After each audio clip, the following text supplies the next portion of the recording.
The dressing was excellent as usual. What'd you baste the bird with? The gravy, why? Well, next time, try half a cup of currant jelly. You know something, man?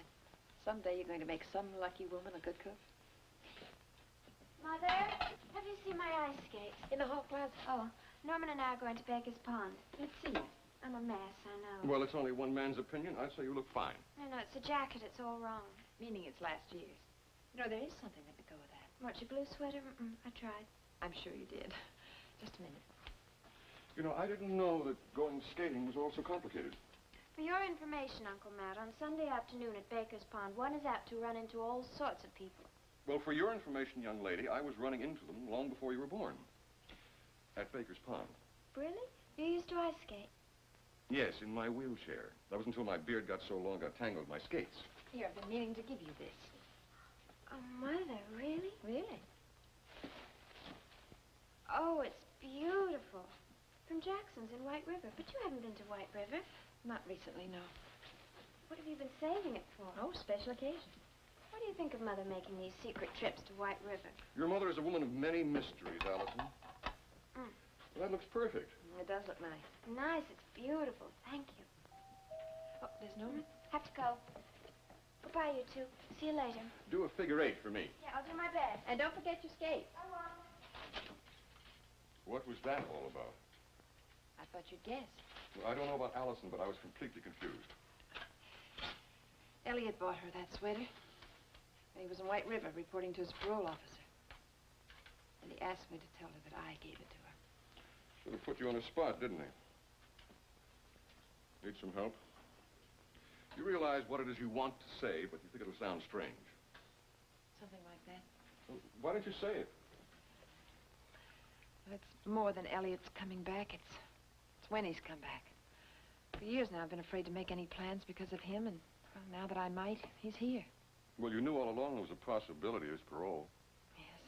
Well, what's really disturbing me is that whenever I thought of Elliot in prison, I thought of him as totally changed, but now when I see him again, he isn't all that different. Did you want him to be? Well, it was easier that way. Somehow I never wanted to think of Elliot, the Elliot that I knew, as a man capable of murder. Now I can't forgive myself for ever believing that he could be. Well, I suppose a woman's intuition is her only basis for judgment. Providing it isn't colored by emotion. You think mine is? I think you still find Elliot attractive. Well, don't you?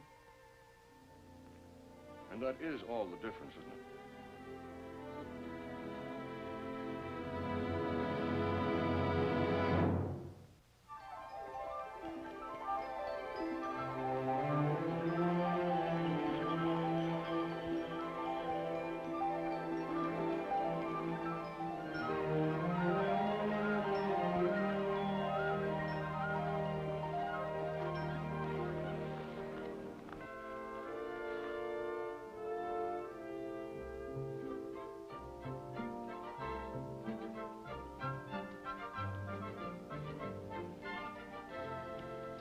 Oh, that feels good. My toes are freezing. How does the rest of you feel? You sit down on that ice pretty hard. I did not sit down. I was pushed. You're so gallant, Norman. Can we have 2 cups of hot chocolate, please, ma'am? Did you have fun? Yes, I did. Did you? Yeah. But you know, I kept watching all those grown-up people trying to act young, making idiots of themselves. And there we were having a ball. I felt sorry for them. But, you know, if we've got to become like them, like so-called adults, well, it's for the birds. Spoken like a young man with decided disrespect for his elders. Hello, Mr. Hanley. Hi, Allison. Norman. I'm afraid I was eavesdropping. A rather bad habit of mine, but it's been a long Sunday afternoon. I must fall into that so-called adult category, but may I invite you to join me anyway? Well, It's all right. Thank you. Let me have another, please. Norman, I gather you don't think much of the adult world. You find it somewhat less than desirable. No, sir. I just meant that grown-ups don't have as much fun. And you do? Most of the time, I guess. Didn't you when you were young? I did not. But you're right, Norm. The so-called adults don't seem to have much fun, do they? Now, why do you suppose that is? I don't know exactly. Things happen to people. People change. For the worse. I didn't say that. That's what you meant, isn't it? Why should he? If people are good, I think they stay that way. You really believe that, don't you, Allison? Let me tell you something, Norman. Good is an illusion. That doesn't make sense. It's a philosophy, Norman. Mr. Hanley believes that reality consists largely of the destruction of illusions. I don't buy it, whoever you're quoting. Well, we have a rebel in our ranks. And I'm all for rebellion, no matter what form it takes. When men rebel, they generally have a cause they believe in. Hello, Mr. Carson. Won't you sit down? Thank you. This is Norman Harrington, Mr. Carson. Oh, Norman. Tell me, Paul, what do you believe in? Despair? That's existentialist jargon. Not for those who understand it. I've read your existentialist. We had a fine prison library, and I had plenty of time. Has he been trying to give you a bad time? I'm not really sure. Norman was just beginning to fight. Do you think he might have won? I wasn't in despair. Optimistic, Allison. You're not one, are you, Elliot? An optimist? You're wrong, Paul. Oh? Then explain optimism to Allison. She's a firm believer in hope. I've lived with it. And if you had any first-hand knowledge of despair, you'd know a man has to outgrow it or be destroyed. Despair is death. I found hope or I wouldn't be here.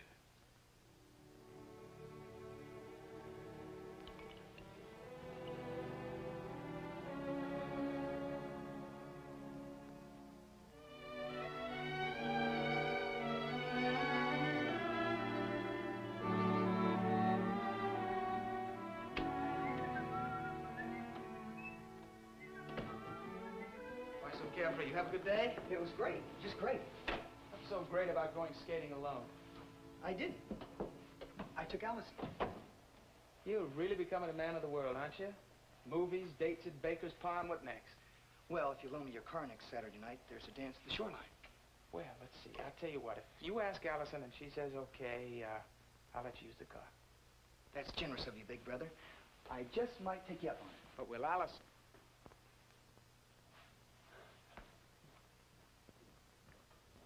Been studying, Rod?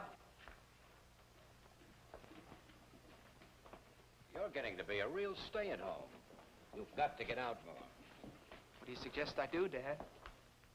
Let's see, I could go bowling alone, or skating, or take long walks. Let's see, it isn't the weather for fishing, so I could go down to the beach and look for shells. Dad, the activities of a married man are a bit limited, especially at my age. I understand how you feel, Rod, but don't take it out on me. There's only one person who's really to blame. I've got some news for you. I think we're really beginning to get somewhere. I've talked to Blade. He's traced Betty through an employment agency where she registered. He knows where she's staying and with whom.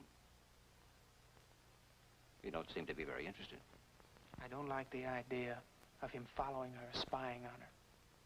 He doesn't have to follow her. That's not the way they operate. If he knows where Betty is, can't we contact her? All in good time. I said she was living with someone. A girl she met quite casually. Not the kind of girl you'd want Betty to take up with. What does this Blaine know about the girl? He has information about her. Doesn't look too good, Rod. I'd rather not go into detail. No, let's not go into detail. If you want to get out of this marriage, this contrived marriage, I'd suggest we make use of any information we can get.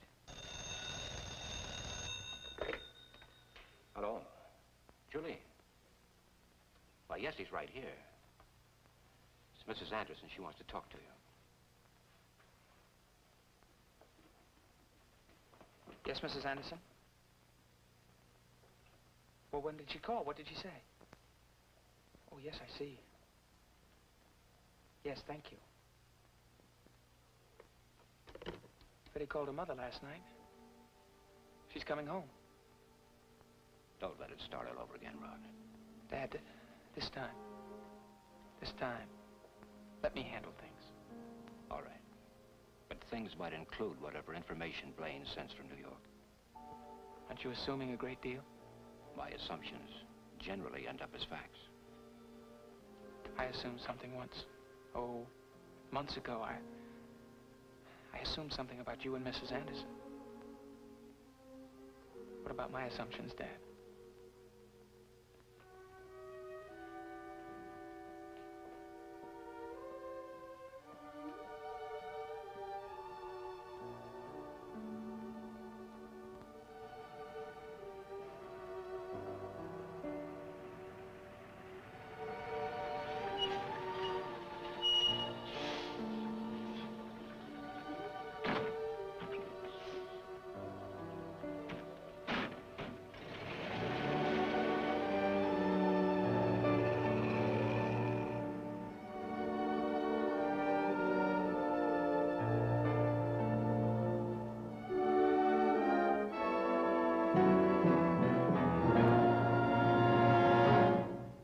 Preview from the continuing story of Peyton Place. Allison, did I offend you yesterday? I was trying to understand you better. Allison, you don't have to understand your teachers. Just concentrate on the lectures. I had a feeling you were good friends. Well, Michael has been a good friend. I'm fond of him. Fun? So? Well, George, Betty's here. How are you, Daddy? You'll be well soon, I know that.